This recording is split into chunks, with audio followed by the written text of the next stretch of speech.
और शुरुआत करेंगे नालागढ़ की खबर के साथ, जहां की ग्राम पंचायत मलाहनी के नाले में एक व्यक्ति का शव मिला है, जिसकी पहचान अभी तक नहीं हो पाई है। पुलिस ने शव को कब्जे में लेकर नालागढ़ अस्पताल में उसे रखवा दिया है और शिनाख्त में पुलिस जुटी हुई है। साथ ही व्यक्ति की मौत किस वजह से हुई, इन कारणों की भी जांच की जा रही है।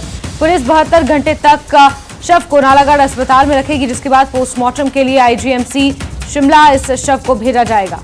तो बड़ी खबर आपको बता रहे हैं, नालागढ़ की विधानसभा मलहनी में नाले में पड़ा हुआ एक शव मिला है। शव की शिनाख्त की जा रही है। 72 घंटे तक के लिए पुलिस नालागढ़ अस्पताल में इस शव को रखेगी। उसके बाद पोस्टमार्टम के लिए आईजीएमसी शिमला भेजा जाएगा। मौत किस वजह से हुई, इन कारणों की जांच पुलिस कर रही है। पूछताछ में पुलिस जुटी हुई है और शव की शिनाख्त के लिए पर्याप्त कदम उठाए जा रहे हैं। नालागढ़ में एक शख्स का शव मिला है। नाले से अज्ञात शव मिला है, जिसकी शिनाख्त में पुलिस जुटी हुई है। पहचान की जा रही है, छानबीन पूरे मामले की जा रही है। 72 घंटे के लिए नालागढ़ अस्पताल में इस शव को रखा गया है। उसके बाद पोस्टमार्टम के लिए आईजीएमसी भेजा जाएगा। ये शव कहां से आया, ये मौत किस वजह से हुई, ये तमाम सवाल अभी भी बने हुए हैं। पुलिस छानबीन कर रही है। जगत सिंह हमारे सहयोगी ज्यादा जानकारियों के साथ फोन लाइन पर मौजूद हैं। जगत, क्या कुछ अपडेट अभी मिल पाए हैं पुलिस अधिकारियों से? क्या आपकी बातचीत हो पाई, उनका क्या कुछ कहना है इस पूरे संदर्भ में? जी जैस्मिन, बताना चाहता हूँ, ये जो बॉडी है ये मलहनी गांव के एक नाले से बरामद हुई है। हालांकि ये शव है काफी गला सड़ा है, 25-30 दिन पुराना बताया जा रहा है पुलिस की ओर से। फिलहाल जो शव को पुलिस ने कल ही कब्जे में ले लिया था और नालागढ़ के सिविल अस्पताल में अभी शव को रखा गया है। एसएचओ नालागढ़ कुलदीप शर्मा से बातचीत हुई। उनका कहना है कि अभी शव की जो शिनाख्त है वो नहीं हो पाई है, लेकिन शव का जो ऊपरी हिस्सा है वो गलने सड़ने की वजह से उसकी कोई पहचान पत्र नहीं मौके पे मिला। शव है जो बुरी तरह से गल सड़ चुका है, एक तरह से कंकाल बन चुका है। अभी फिलहाल पुलिस की ओर से ये प्रयास लगाए जा रहे हैं आसपास के जितने भी पुलिस थाना है, नालागढ़, बद्दी बरोटी वाला और पंजाब टच एरिया, कि वहां से कोई गुमशुदा व्यक्ति तो नहीं होता 1 महीना पहले या उसके आसपास। तो फिलहाल पुलिस का कहना है कि 72 घंटे तक नालागढ़ अस्पताल में इस शव को रखा जाएगा और उसके बाद आईजीएमसी शिमला में पोस्टमार्टम करवाया जाएगा। फिलहाल पुलिस की जो कोशिश है ये है कि इस जो शव की है वो शिनाख्त हो पाए, क्योंकि मौका से ना तो पुलिस को कोई पहचान पत्र, आधार कार्ड या इस तरह का कोई भी पहचान पत्र उन्हें नहीं मिला है, जिसकी वजह से भी पुलिस को प्रॉब्लम जो आ रही है। फिलहाल शिनाख्त की आ रही है कि इस व्यक्ति की शिनाख्त नहीं हो पाई। कारण क्या रहे होंगे ये बात की बात है और पोस्टमार्टम की रिपोर्ट के अनुसार पता लग जाएगा। लेकिन फिलहाल पुलिस की कोशिश ये है कि सबकी शिनाख्त हो जाए तो उसके परिजनों से मिलजुल के बातचीत करके कि किस परिस्थितियों में ये व्यक्ति गायब हुआ था, क्या कारण रहे होंगे, क्या खुद घर से चला गया था या किसी ने इसके साथ कुछ ऐसी मारपीट की जिसकी वजह से ये इस शव यहाँ पर फेंक दिया गया। फिलहाल कहीं ना कहीं ये संदिग्ध परिस्थितियों में मिला शव यानी कई पहलू हैं और हर पहलू से पुलिस पूरे मामले की जांच में जुटी हुई है, लेकिन शव बहुत पुराना है और शिनाख्त करने में पुलिस को कहीं ना कहीं दिक्कतों का सामना करना पड़ रहा है। हालांकि 72 घंटे तक नालागढ़ अस्पताल में यह शव रहेगा, जिसके बाद पोस्टमार्टम के लिए आईजीएमसी भेजा जाएगा। जगत, हमसे जुड़ने के लिए आपका बहुत शुक्रिया। 72 घंटे के लिए यहाँ पे रखेंगे और एक ओगन क्राइस में मैसेज देंगे सभी को, यहाँ जो नज़दीक जितने भी थाने हैं उनमें, कि अगर किसी की मिसिंग है या इसके जो कपड़े हैं उसकी हम एक फ़ोटो आपके माध्यम से भी देंगे कि जो भी किसी परिवार का कोई व्यक्ति इस कपड़ों से अगर पहचाना जाता है या मिसिंग है तो वो आके देखे और पहचान कर ले, ताकि मैं उसके परिवार वालों को साथ में लेके उसकी डेड बॉडी का दाह संस्कार करने के लिए हमें अच्छा रहेगा। अगर नहीं होगा तो फिर हम इसको बॉडी को जो है आईजीएमसी शिमला में जाके पोस्टमार्टम करा के उसका दाह संस्कार करेंगे।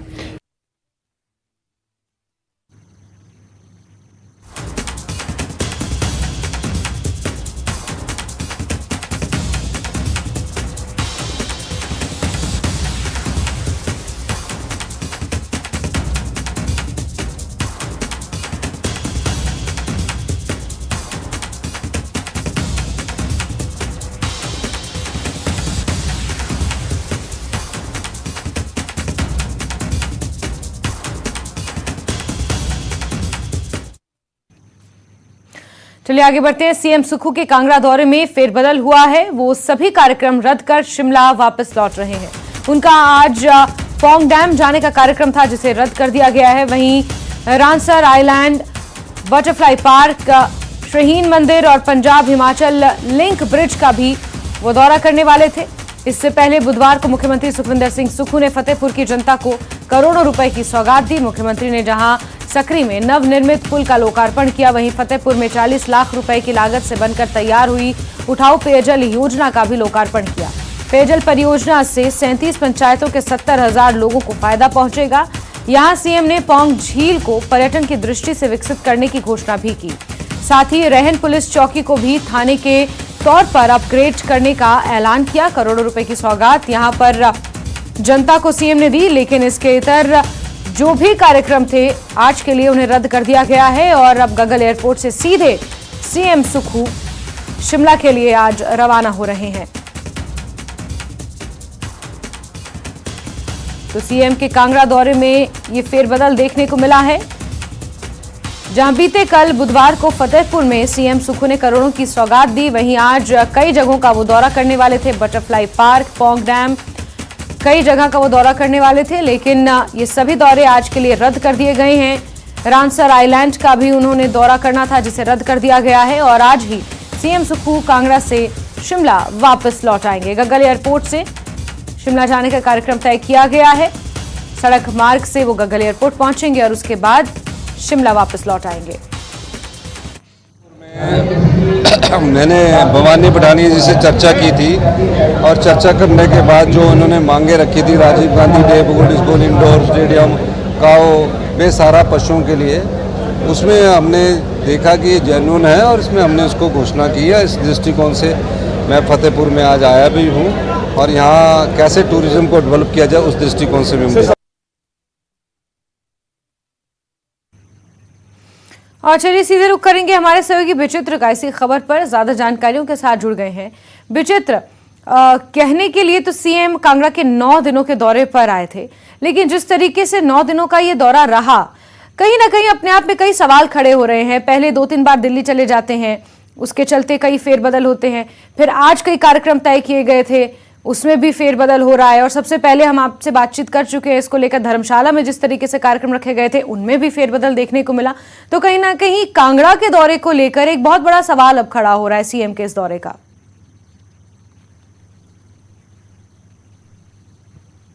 जैस्मिन, निश्चित तौर पर आप बिल्कुल सही कह रही हैं, क्योंकि देखिए 23 मई को जब ये शेड्यूल जो है तय किया गया था, यानी टेंटेटिव जो प्रोग्राम था जो तय किया गया था, उस दौरान हम लोगों ने देखा कि कम से कम 9 दिन जो है वो कांगड़ा में रहने वाले हैं मुख्यमंत्री। लेकिन जिस तरह से हम लोगों ने देखा कि 25 मई वाला जो कार्यक्रम था वो 24 मई में ही निपटा लिया गया और उसके बाद 25 मई को अचानक से मुख्यमंत्री जो है वो दिल्ली और दिल्ली से हैदराबाद चले गए। लोगों ने सोचा कि हाँ, हो सकता है कि कुछ जरूरी कामकाज है, तो इसलिए जो आनंद फन में जाना पड़ा। लेकिन उसके तुरंत बाद फिर से जो है वो 27-28 को फिर दिल्ली में, उसके बाद 30 को फिर दिल्ली में। तो इस तरह से जो है लगातार मुख्यमंत्री 9 दिनों में से 4 दिन जो है वो दिल्ली में ही रहे, यानी बाहर ही रहे कांगड़ा के। और उसके बाद जो भी कार्यक्रम हुए हैं उसमें बहुत कुछ लेट लतीफी से शुरू हुए, कुछ जल्दबाजी में शुरू हुए। जिस तरह से अगर हम कल की बात करें तो क्योंकि भारी बारिश थी, उसमें चलिए मौसम का भी हम लोग थोड़ा सा ये देख लेते हैं कि मौसम का भी खलल कहीं ना कहीं मुख्यमंत्री के दौरे में पड़ता रहा है। और हम डे 1 से कह रहे हैं कि जब से सरकार बनी है तब से मुख्यमंत्री जब भी उनका टेंटेटिव कार्यक्रम जो है वो कांगड़ा का बनता है उसमें कुछ ना कुछ खलल जो पड़ती रही है, चाहे वो मौसम की हो, चाहे वो किसी और तरह की हो। तो कहीं ना कहीं इस तरह से हम ये कह सकते हैं, क्योंकि सियासत में ग्रह नक्षत्रों का खेल बहुत ज्यादा जो है वो मायने रखता है जैस्मिन। तो कहीं ऐसा तो नहीं कि कहीं वही ग्रह चक्र हो जो कहीं ना कहीं कांगड़ा और मुख्यमंत्री को जो है वो थोड़ा सा उसमें दूरियां पैदा कर रहे हों। ऐसा हम लोग यूं कह रहे हैं क्योंकि सियासत में तमाम सारी चीजें चलती हैं। वैसे हम लोग तो हमेशा ही चाहेंगे कि मुख्यमंत्री कांगड़ा आते रहें, यहाँ पर कार्यक्रम जो है वो करते रहें और उनका ऑल ओवर कार्यक्रम देखा जाए तो ऐसा नहीं है कि उन्होंने कोई कार्यक्रम छोड़ा है। अगर हम लोग आज के कार्यक्रम की बात करें या बीते कल के कार्यक्रमों की बात करें, क्योंकि कल भारी बारिश थी, दिल्ली से वहां कांगड़ा में पहुंचने में काफी देर हो गई। 1-1:30 बजे के करीब जो है वो कांगड़ा के गगल एयरपोर्ट पहुंचे, फिर उसके बाद जो है वो फिर सकरी में गए, वहां पर जो पुल का लोकार्पण किया और उसके बाद जो कार्यक्रम उनके शुरू हुए तो उसमें भी जो है जनसभा हुई है और जनसभा के स्थल से ही उन्होंने जो है बाकी के जो उठाऊ पेयजल योजनाएं और बाकी की जो उन्होंने घोषणाएं की हैं वो वहीं से की है। लेकिन कहीं ना कहीं जो पौंग डैम बहुत अहम यहाँ पर जो है वो रहता है, क्योंकि मुख्यमंत्री पहले ही जो है वो कांगड़ा को पर्यटन राजधानी के तौर पर पर जो है वो डिक्लेयर कर चुके हैं कि इसको पर्यटन राजधानी के तौर पर जो है उसको बनाना है पूरे हिमाचल प्रदेश में। तो उसमें पौंग डैम यानी वाटर एक्टिविटीज के लिए जो है, वाटर स्पोर्ट्स के लिए जो है पौंग डैम अपने आप में एक बहुत बड़ा हम ये कह सकते हैं कि ये एक बड़ी मंजिल है। तो उसमें जो है खुद जाना चाहते थे मुख्यमंत्री, और यहाँ के विधायक, चाहे वो इंदौरा के विधायक की बात हो, चाहे ज्वाली या फिर फतेहपुर के विधायक की बात हो, वो कह चुके हैं कि भाई यहाँ पर वाटर एक्टिविटीज अगर बढ़ाई जाती हैं तो उनको काफी लाभ होगा और बहुत से लोग जो हैं वो यहाँ पर आकर जो है उसका लुत्फ भी उठाएंगे और रेवेन्यू भी जनरेट होगा। तो वहां जाना बहुत जरूरी था, लेकिन क्योंकि कल बारिश के चलते और शाम हो जाने के चलते, शाम ढल जाने के चलते जो अंधेरे में वहां पर नहीं जा पाए। तो उसके बाद आज के लिए ये कार्यक्रम जो है वो तय किए गए थे, लेकिन आज भी क्योंकि मौसम जो है वो कहीं ना कहीं हल्का खराब है, बारिश तो नहीं हो रही है, छिटपुट बारिश सुबह हुई है, लेकिन तुरंत मुख्यमंत्री ने जो है वो आज का जो कार्यक्रम था, जैसे वो रानसर आइलैंड जाकर जो है वहां पर जाकर बटरफ्लाई पार्क का जो है वो उन्होंने दौरा करना था। इसके साथ ही साथ महाराणा प्रताप की जो स्टैच्यू प्रतिमा वहां बनाई गई है, माल्यार्पण वहां पर करना था, वो भी जो है वो रद्द करना पड़ा है। इसके साथ ही साथ पंजाब और हिमाचल का जो लिंक ब्रिज बनाया गया है उसका निरीक्षण वहां पर करना था, और बहुत सारे कार्यक्रम थे, उनको आज जो है वो निपटाना था। लेकिन कहीं ना कहीं मुख्यमंत्री जो है वो अब गग्गल पहुंचे और गग्गल के यानी फ्लाइट के जरिए जो है वो शिमला चले गए हैं, ऐसी जानकारी जो है वो हमें अभी मिली है। तो कहीं ना कहीं हम ऑल ओवर अगर इस कार्यक्रम को देखें तो पूरे 9 दिनों में से 4 दिन मुख्यमंत्री बाहर रहते हैं, बाकी के कार्यक्रम जो है वो कुछ जल्दबाजी में हुए हैं, लेकिन जो भी हुआ है करोड़ों की सौगातें जो है वो कांगड़ा के लोगों को मिली है, और कांगड़ा के लोग चाह रहे थे कि मुख्यमंत्री और ज्यादा दिन उनके पास रहें, और क्योंकि अभी और ज्यादा वक्त उनके पास है, टेन्योर है उनके पास, पूरे 4 साल 4.5 साल उनके पास पड़े हुए हैं, तो निश्चित तौर पर मुख्यमंत्री जो है यहाँ आते रहेंगे। लेकिन अभी के जो कार्यक्रम था उसमें जो है हम लोग ऑल ओवर देखें तो करोड़ों की सौगातें जरूर मिली है, लेकिन कुछ मायूस भी हैं लोग कि बहुत जल्दबाजी में रहे हैं मुख्यमंत्री, और उनकी मुलाकातें उस तरह से जो होनी चाहिए थी, जो जनसभाएं होनी चाहिए थी, वो उस तरह से नहीं हो पाई हैं। खैर, इसमें मौसम भी कहीं ना कहीं जो है वो एक सबब का खलल का जो है वो सबब बना है। जैस्मिन, बिल्कुल विचित्र जिस तरीके से फेरबदल हुए हैं कांगड़ा के दौरे को लेकर, कहीं ना कहीं सवालिया निशान खड़े हो रहे हैं, और विपक्ष भी आरोप लगा रहा है कि जितने दौरे हिमाचल प्रदेश में सीएम ने नहीं किए उतने दौरे दिल्ली के कर लिए। इस तरीके की जो कटाक्ष है वो भी विपक्ष की तरफ से देखने को और सुनने को मिल रहे हैं। विचित्र, बहुत शुक्रिया तमाम अपडेट्स के लिए। और खबरों का सिलसिला जारी है, वक्त एक छोटे से ब्रेक का।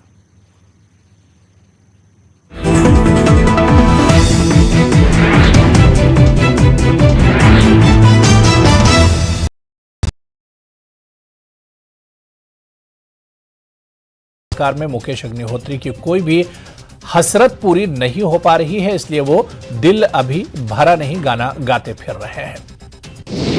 मोदी सरकार के 9 साल पूरे होने पर आज से बीजेपी महा जनसंपर्क अभियान चलाएगी। अभियान को लेकर बीजेपी प्रदेश अध्यक्ष राजीव बिंदल ने कहा कि इस अभियान के तहत पूरे प्रदेश में व्यापक जनसंपर्क चलाया जाएगा और मोदी सरकार की उपलब्धियों के पेट सफा आयुर्वेदिक चूर्ण, पेट सफा तो हर रोग दफा।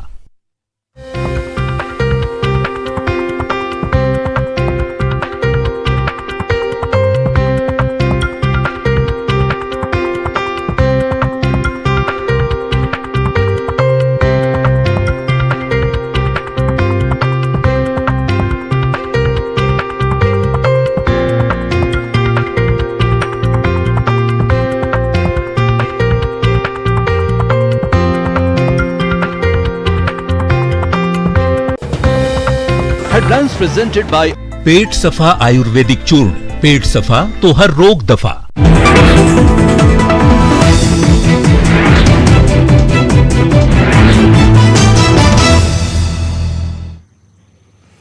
और ब्रेक के बाद आगे बढ़ते हैं। मोदी सरकार के 9 साल पूरे होने पर भाजपा का महा जनसंपर्क अभियान आज से शुरू हो रहा है, जिसका आगाज जहां सोलन में पार्टी प्रदेश अध्यक्ष डॉक्टर राजीव बिंदल और राज्यसभा सांसद नरेश बंसल करेंगे, वहीं कांगड़ा में अभियान की कमान नेता प्रतिपक्ष जयराम ठाकुर के हाथ है। राज्यसभा सांसद अनिल जैन और इंदु गोस्वामी भी कांगड़ा में मौजूद रहेंगे। हमीरपुर में पूर्व सीएम प्रेम कुमार धूमल अभियान का आगाज करेंगे। वहीं शिमला में सांसद सुरेश कश्यप, नूरपुर में राज्यसभा सांसद डॉक्टर सिकंदर कुमार अभियान का जिम्मा संभालेंगे। वहीं केंद्रीय मंत्री अनुराग ठाकुर भी 2 जून को ऊना से अभियान की शुरुआत करेंगे। बीजेपी प्रदेश अध्यक्ष राजीव बिंदल इन्होंने जानकारी दी और बताया कि इस अभियान के तहत पूरे प्रदेश में व्यापक जनसंपर्क चलाया जाएगा। प्रदेश के 10 लाख लोगों से विभिन्न माध्यमों से भारतीय जनता पार्टी के 75,000 कार्यकर्ता डायरेक्ट संवाद जून के महीने में करेंगे। कल 1 तारीख को हमारे संगठनात्मक 17 जिलों में यह कार्य शुरू होगा। श्री जयराम ठाकुर जी और डॉक्टर अनिल जैन जी धर्मशाला से इसकी शुरुआत करेंगे। मैं प्रदेश अध्यक्ष के नाते और हमारे केंद्र के प्रतिनिधि के नाते आदरणीय नरेश बंसल जी राज्यसभा सांसद वो सोलन से शुरुआत करेंगे। हमारे सभी सांसद, सभी पूर्व विधायक, पूर्व वर्तमान विधायक, पूर्व मंत्री, बड़े नेतागण, सभी लोग हर अलग। पालमपुर में नेता प्रतिपक्ष जयराम ठाकुर ने पूर्व मुख्यमंत्री शांता कुमार से मुलाकात की। मुलाकात के लिए नेता प्रतिपक्ष शांता कुमार के निवास स्थान पहुंचे। यहां नेता प्रतिपक्ष ने बीजेपी कार्यकर्ताओं के साथ बैठक की। पालमपुर में जयराम ठाकुर ने नवनिर्मित पार्टी कार्यालय का भी निरीक्षण किया। बहुत जल्द इस कार्यालय का उद्घाटन भाजपा के राष्ट्रीय अध्यक्ष जेपी नड्डा करने वाले हैं। आज बीजेपी के राष्ट्रीय महासचिव डॉक्टर अनिल जैन और नेता प्रतिपक्ष धर्मशाला में मोदी सरकार के 9 साल का कार्यकाल पूरा होने के मौके पर धर्मशाला में एक प्रेस कॉन्फ्रेंस भी करेंगे।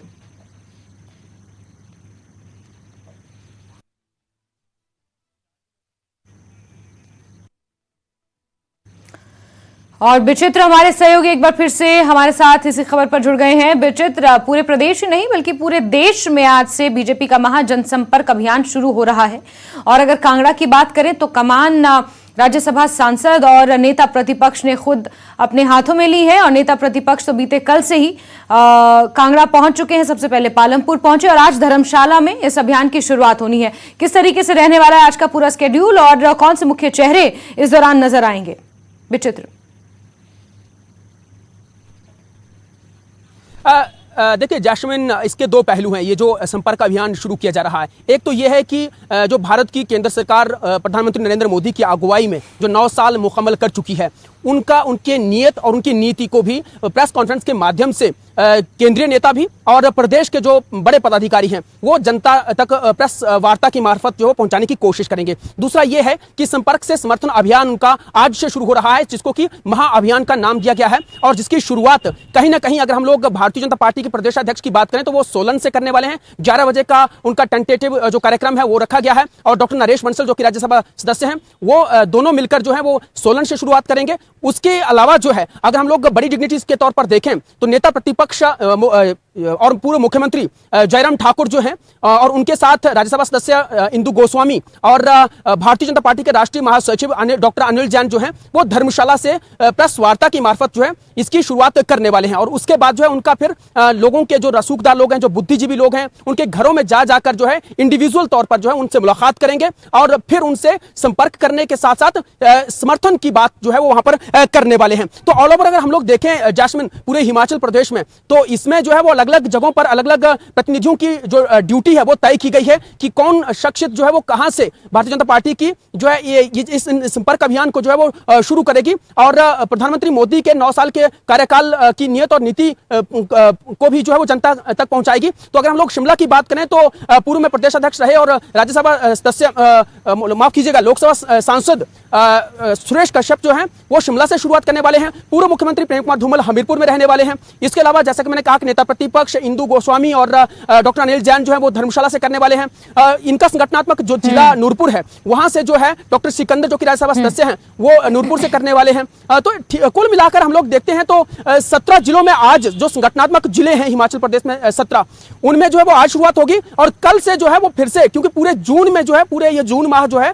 इनके ये महासंपर्क अभियान का ही रहने वाला है। और कल अनुराग ठाकुर जो है केंद्रीय मंत्री वो ऊना से इस संपर्क अभियान की शुरुआत करने वाले हैं। तो कुल मिलाकर हम लोग जो देख पा रहे हैं तो आज नेता प्रतिपक्ष जो है वो अलग अलग घरों में जाएंगे। जैसे कि सुबह जो 11 बजे का कार्यक्रम जो तय किया गया है उनकी ओर से वो है डॉक्टर गोपाल सिंह शर्मा चौराहा जो है उनके घर जाएंगे और वो जो कि सिद्धपुर में है। उसके अलावा जो है डॉक्टर एनडी शर्मा के घर भी जाएंगे जो कि रिटायर्ड प्रिंसिपल हैं। इसके अलावा जो है जो पर्वतरोही हैं अंजलि उनके घर में जाएंगे। तो ये दोपहर से पहले का उनका कार्यक्रम है और उसके बाद जो है वो फिर दोपहर का भोजन धर्मशाला के सर्किट हाउस में करेंगे और उसके बाद जो है फिर दोपहर बाद कांगड़ा में वो जाएंगे। कांगड़ा के अलग अलग लोगों के साथ मुलाकात करेंगे, बड़ी डिग्निटीज के साथ वो मुलाकात करने वाले हैं। जैस्मिन, ठीक है विचित्र, यानी पूरा स्केड्यूल तय किया गया है और अलग अलग लोगों के घर जाकर मुलाकात होगी, वहां पर संवाद किया जाएगा और पूरे प्रदेश के साथ साथ पूरे देश में इस तरीके का यह सिलसिला अगले 1 महीने तक बीजेपी की तरफ से देखने को मिलेगा। विचित्र, हमसे जुड़ने के लिए आपका बहुत शुक्रिया। मंडी में नेता प्रतिपक्ष जयराम ठाकुर के गृह विधानसभा क्षेत्र सराज में सांसद और कांग्रेस प्रदेश अध्यक्ष प्रतिभा सिंह ने दौरा किया। सराज में हुए तमाम विकास कार्यों को 6 बार के मुख्यमंत्री रहे स्वर्गीय वीरभद्र सिंह की देन बताया। प्रतिभा सिंह ने यहां जिला स्तरीय कुथाल में मेले में के समापन समारोह में भी शिरकत की और वहां संबोधन किया। उन्होंने कहा कि पूर्व प्रधानमंत्री राजीव गांधी ने जब देश की कमान अपने हाथों में संभाली तो उन्होंने पंचायती राज की स्थापना कर महिला आरक्षण के लिए क्रांतिकारी कदम उठाया और उसी वजह से सांसद में बन पाई हूं। प्रतिभा सिंह मंडी के 4 दिवसीय दौरे पर हैं।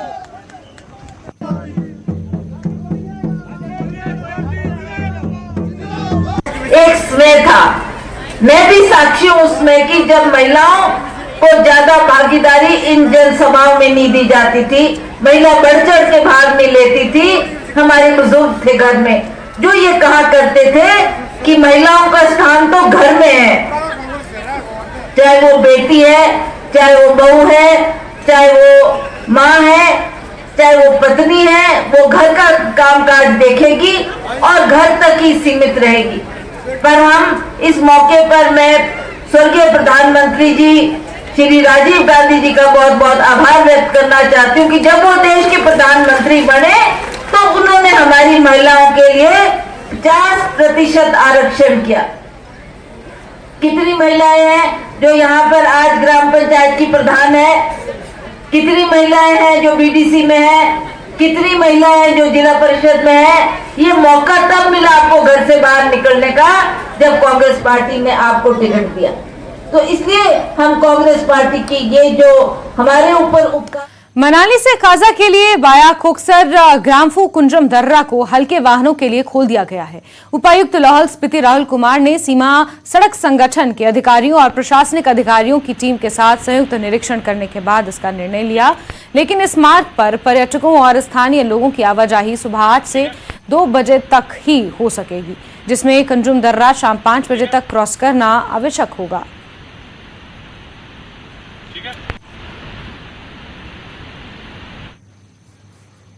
वहीं एनपीए बंद करने के विरोध में जारी पेन डाउन स्ट्राइक का समय डॉक्टरों ने घटा दिया है। कैबिनेट मंत्री हर्षवर्धन से बैठक के बाद डॉक्टर्स की सभी एसोसिएशन ने संयुक्त बैठक में यह फैसला लिया। अब प्रदेश भर में डॉक्टर 9:30 बजे से 10:15 बजे तक पेन डाउन स्ट्राइक कर रहे हैं। आपको ये बता दें कि कैबिनेट मंत्री हर्षवर्धन ने डॉक्टरों को सीएम से मुलाकात करवाने का भी भरोसा दिया है। सीएम से डॉक्टरों की ये मुलाकात 3 जून को संभव हो सकती है।